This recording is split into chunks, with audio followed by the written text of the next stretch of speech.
शांति। 30 अगस्त 2021 की साकार मुरली से होमवर्क। आज हम बाबा को टीचर के संबंध से याद करेंगे। आज हमारा टीचर ज्ञानदाता हमें माया के अट्रैक्शन से मुक्त होने की शिक्षा दे रहे हैं। आज सारा दिन हर कर्म हम ज्ञान स्वरूप होकर करेंगे। ज्ञान स्वरूप होकर कर्म करने से माया के भिन्न भिन्न रूपों को हम पहचान पाएंगे और साथ के साथ मर्यादा में रह करके हर कर्म और व्यवहार करेंगे तो माया के पांचों विकारों को और तत्वों को अपना सहयोगी बना पाएंगे। क्योंकि ज्ञान का तीसरा नेत्र खुला है तो हम माया को पहचान करके उसको अधीन कर पाएंगे। तो आज सारा दिन ज्ञान स्वरूप होकर रहेंगे और मर्यादा के अंदर रहेंगे। आज की मुरली में बाबा ने कहा कि तुम्हें स्वर्ग का वर्षा लेना है या भविष्य में ऊंच पद पाना है तो इसका आधार है पढ़ाई, पवित्रता और कर्म बंधन से मुक्त होकर रहना। कि पढ़ाई अर्थात नॉलेज। जब हम नॉलेज को अपने जीवन में धारण करते हैं तो बाबा ने आज बोला कि जब आप नॉलेज को धारण करते हैं तो माया रावण आपके ऊपर वार नहीं कर सकता।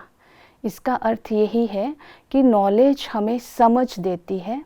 नॉलेज एक रोशनी है। पढ़ाई में एम ऑब्जेक्ट है। तो हर कर्म त्रिकालदर्शी होकर करते हैं तो कोई पाप कर्म नहीं होता है। पाप कर्म नहीं होता, हर कर्म श्रेष्ठ होते हैं। स्थिति अचल अडोल रहती है तो जिसके कारण हमारा भविष्य में ऊंच पद बन जाता है। दूसरा बताया कि पवित्रता।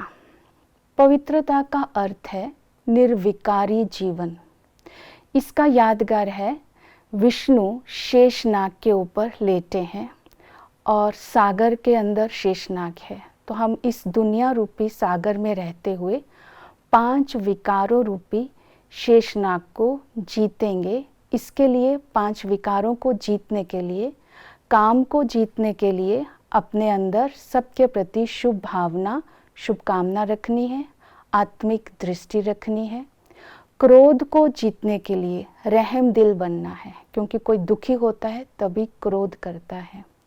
लोभ को जीतने के लिए अनासक्त वृत्ति रखनी है।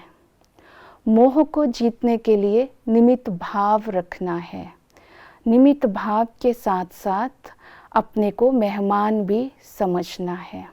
और अहंकार को जीतने के लिए सभी के गुण विशेषताएं देखेंगे तो स्वयं की विशेषता का अभिमान नहीं आएगा। आलस्य को जीतने के लिए हम समय को वैल्यू देंगे और अपने आप को सेवा में बिजी रखेंगे। कर्म बंधन मुक्त होने के लिए बाबा ने एग्जाम्पल दिया, युगल चलेंगे तो खिटखिट नहीं होगी, एक चलेगा तो कर्म बंधन रहेगा। तो कर्म बंधनों को जीतने के लिए संबंध में आते हुए, व्यवहार में आते हुए फरिश्ता स्थिति में रहेंगे। और दूसरा, जब ही कर्म और संबंध में आ रहे हैं तो हम न्यारे होकर के कर्म करेंगे।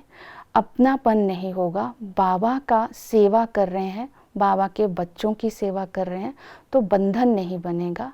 त्रिकालदर्शी होकर कर्म करेंगे। तो इस तरह हम आज 3 बातों को आज की मुरली से अटेंशन में रखते हुए इसको अपने जीवन में धारण करेंगे।